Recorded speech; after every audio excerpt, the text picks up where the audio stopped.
Welcome back to AntsHongkong. Today, I'll be talking a bit about the trip I took to Israel and what species of ants I found there, along with the regular updates on the colonies at home. First, let's take a look at the Harpygnathus venator colony. This colony has been doing very well, and while a large group of workers perished while I was away, the queens have been working very hard to rebuild the colony. As you can see, the eggs that I talked about in the last video have hatched into Ridley white larvae. Unlike most ant species, the larvae of these ants are very active and wriggle around when hungry. This, paired with the fact that their brood is very large, makes it incredibly fun to film and watch them. The worker ants pick up the larvae and carry them to ant food that has been brought back to the nest, and the larvae quickly latch on and begin to eat. In fact, if you zoom in close enough to their heads, you can clearly see a small mouth with teeth scraping away at the cricket leg. New eggs have also been laid, and this colony will hopefully get their worker count back up to what it was before. Here are some other shots of an entire group of small larvae, all feasting on the leg of a cricket, which the adult workers brought back to the nest.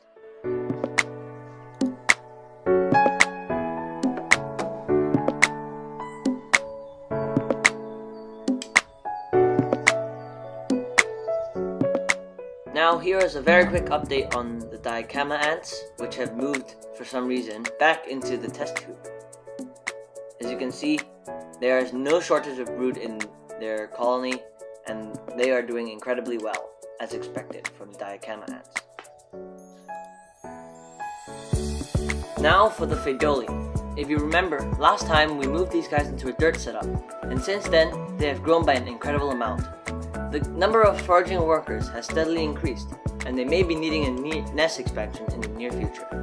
If you have any suggestions for what I should do, please leave them in the comments below. These Phaedoli ants enjoy eating fruit, and recently I've been experimenting with different types of fruit. They seem to really enjoy eating mango and pear, so I will surely provide them with more. Now the dirt tub that they reside in looks like this, with a main funnel protruding from the ground near the tube with smaller holes scattered around. When feeding time rolls around, the ants pour out of this funnel-like tube and into the outworld, where I normally place their food.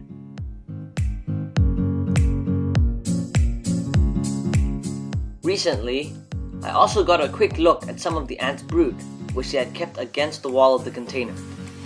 This was amazing, as it meant the colony was growing to the point where they had no choice but to build against the wall.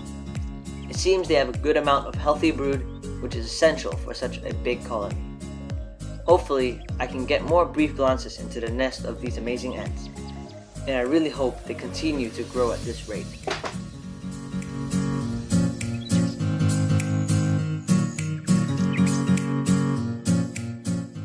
Now for my trip to Israel. I traveled from Hong Kong to Tel Aviv. Naturally, when I arrived, I went ant hunting. Surprisingly, I did not encounter a very large amount of ants, and the species I did see were mostly Solenopsis and some harvester ants, possibly a species of messer. However, the harvester ants that I found were incredibly interesting, and I would find them in completely different environments. One, a grassy field where a ring of dirt marked their nest entrance, and the other in a barren desert. One way that you could find the nest of such ants is by looking for a large ring of dirt on the ground, around where the nest entrance should be. This occurs when the ants dig up the soil and deposit it in a large ring around their nest. The desert colony completely shocked me. For one, it was incredible that they had managed to survive in such a barren environment. And their trail was so incredibly long, it was mind-blowing. I will now show you part of the journey I took while following these ants. Starting from their nest, which was around a group of large rocks partially embedded in the ground, I followed the thick column of ants down the rocky terrain, and about 10 meters away, their trail is still very large and strong, with traffic going both ways. They were carrying seeds back to the nest, which are the main source of food for these harvester ants, along with protein from small insects. In the end, they went off into a dried riverbed, and I was unable to follow them any further. This is just one example of how ants can survive in practically any environment, no matter how harsh.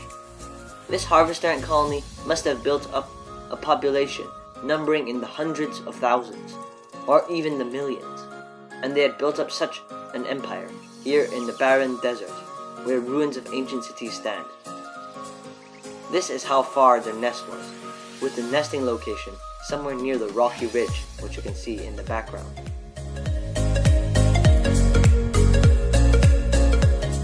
So that is all for today. Thank you for watching. I hope you enjoyed it. If you haven't already, subscribe by clicking on the icon in the bottom corner. And if you haven't had your fill of ants yet, go check out some of my other videos. Thank you again for watching, and I will see you next time. Peace out.